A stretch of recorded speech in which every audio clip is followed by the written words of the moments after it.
So you don't think about hedging when the hurricane is already at your doorstep. That's silly. That is silly. At that point, you're praying.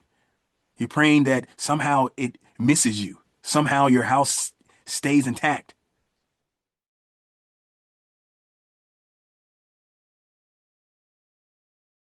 This is a excellent topic for this current market. Most of the time, people who are experienced and definitely people who are beginners, they think that things are so much safer when markets are going up, when we're hitting all-time highs and we're doing it, it seems like consecutive days or every other day, if not every day. Well, here at Dorian Trader, we like to scream from the mountaintop that that's actually more risk, especially as primary option sellers, right? You can be a primary option buyer and you can be a primary option seller. Here at Dorian Trader, we're primary option sellers. So if you're a primary option seller, you're acting as the house, you're the casino, right? You're making small wins and sometimes you can have a big loss. But as long as you manage those big losses, you're going to make money over time. You're going to grow your option trading business. We also like to use the analogy, and we use this one most of the time. Their insurance company, right? Their insurance company, they have big type of payouts they can do, but if they manage their risks, they're going to make money. Like companies like Geico has been around for 100 years. When the market is at all-time highs and volatility starts to come out of the market and it becomes in that 14 to 15 range. I know we're not there yet, but we're close there. And that should give you alarm bells that we're not in that 14 to 15 range or even lower than 15 or excuse me, lower than 14. We're not even lower than 15 at this point on the VIX I'm talking about volatility wise, the cash settled VIX. Because normally when we're at all-time highs and hitting all-time highs darn near every day, volatility is very, very low in the markets. That is not the case right now. And so you should be even more vigilant, even more concerned that the market could just tank. I like to tell people if we can go up 10%, that's what we did, over 10% in April for the S&P 500, over 15% for the Nasdaq. If we can do that in a month, we can drop like that in a couple of days.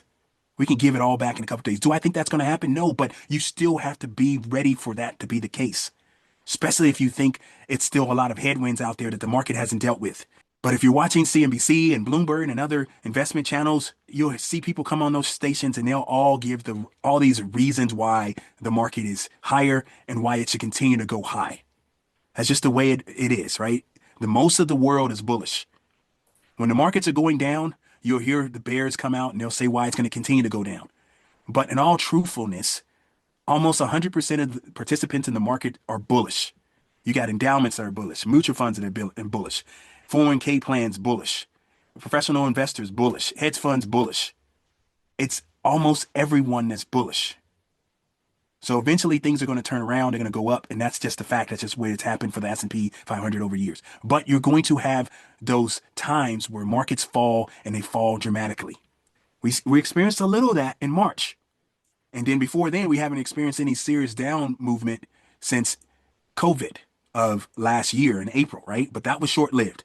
And before that, it was 2022. And that was the entire year. That was a bear market. It can happen. So that's why you have to prepare yourself. And you do it when the hurricane is not even on the radar. That's right now. The market's all at all-time highs. Just hit another all-time high yesterday. So you don't think about hedging when the hurricane is already at your doorstep. That's silly. That is silly. At that point, you're praying. You're praying that somehow it misses you. Somehow your house stays intact. Before we continue with the video, I just want to quickly point out, if you need any additional help, please consider joining our trading club. You can do that by clicking on the link in the description area, and you'll get a 3-month trial for a flat fee of $60. We look forward to seeing you in the trading club. Back to the video. In the option type of world, obviously, you're praying that your portfolio stays intact. I'm trying to let you know today is the time to get your house in order. Make sure you're ready when the market drops. I like to tell members of Dorian Trader, yes, we want to make money as it continues to go up because it might continue to go up, but you still prepare for that time when it drops, because we also like to say, you're not going to know when the music is going to stop.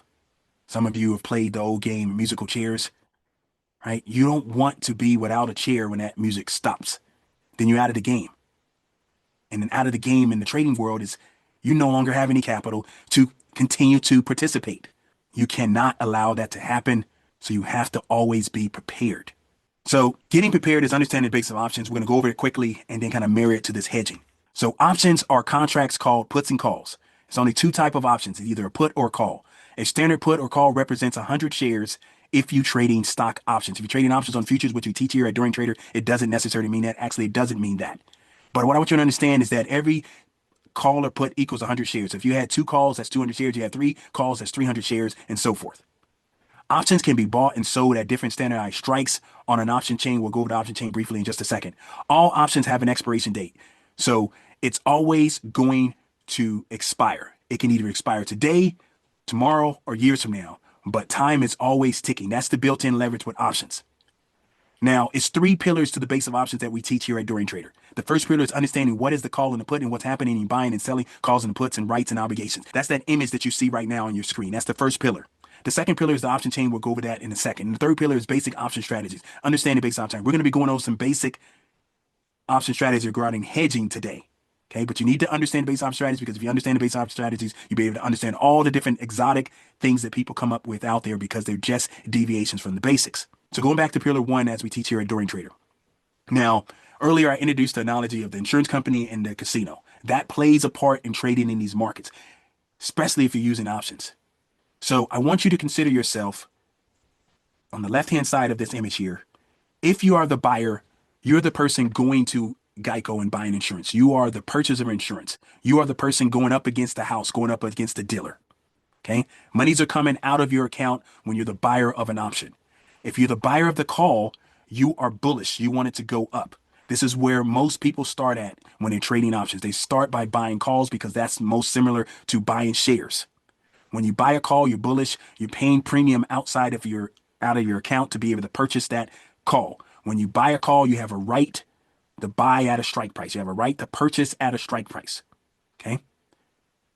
When you are the buyer of a put, you have the right to sell at a strike price. And so this is where it becomes confusing to most almost instantaneously because we are accustomed to buying something and wanting to go up in value. But if you buy a put, you actually want it to go down in value. So that's counterintuitive to what we're accustomed to. So that becomes confusing. But that's literally what you want to happen if you're the buyer of a put. Monies are coming out of your account and you have a right to sell at a strike price.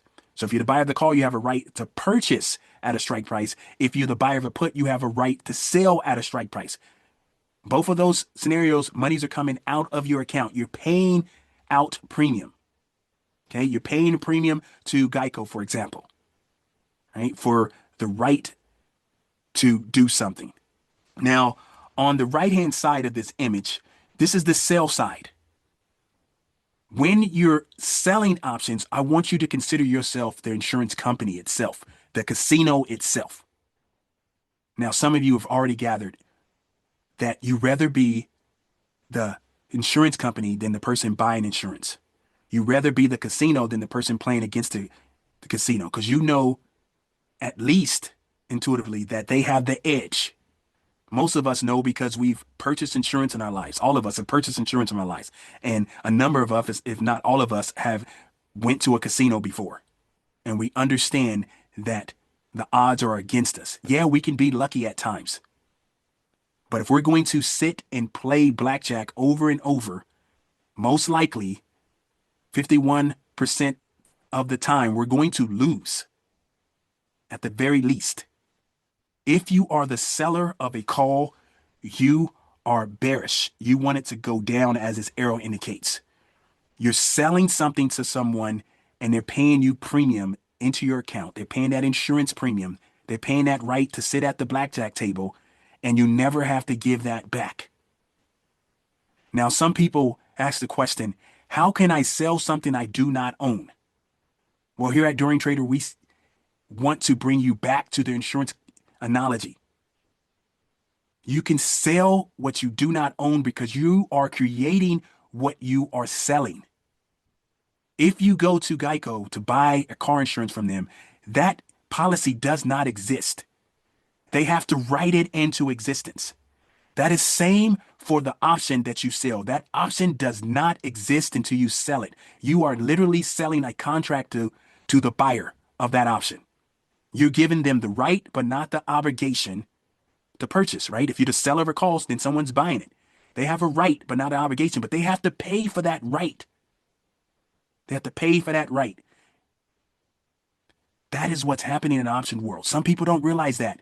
Options do not exist until they are sold. And you are creating that contract that's selling that option to the buyer.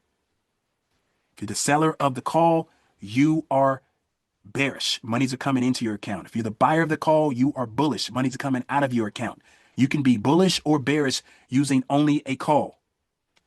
If you are the seller of a put, then you are bullish. You want it to go up as this arrow indicates. The selling of the put can be one of the most, if not the most conservative strategy, period, with options. If you're doing it to purchase shares, if you're doing it to purchase shares, you can always get the shares at a discount, not 99% of the time, but 100% of the time, you can get it for lower than what it's currently trading at if you sell the put first. Because if you sell a put, you have an obligation to purchase. You have the obligation to purchase the shares at the strike price. But when you sell that put, you are putting it into existence. You are creating it, that contract. Someone's paying you monies, paying you premium. That's the term used, paying you premium into your account that you never have to give back. When you are the seller of the put, you have really good odds. Almost 100% of the time, greater than 50%, greater than 51%, if I should say, if you're the seller of the put or the call. Now, if you're the seller of the put, you're bullish. If you're the buyer of the put, you're bearish. So you can be bullish or bearish using only a put as well. It all depends on if you're buying it, that's bearish, and you're buying the put. And if you're selling the put, that's bullish. You want to understand this. It's all different type of combinations. It's only two type of options, but it's thousands of different combinations perhaps.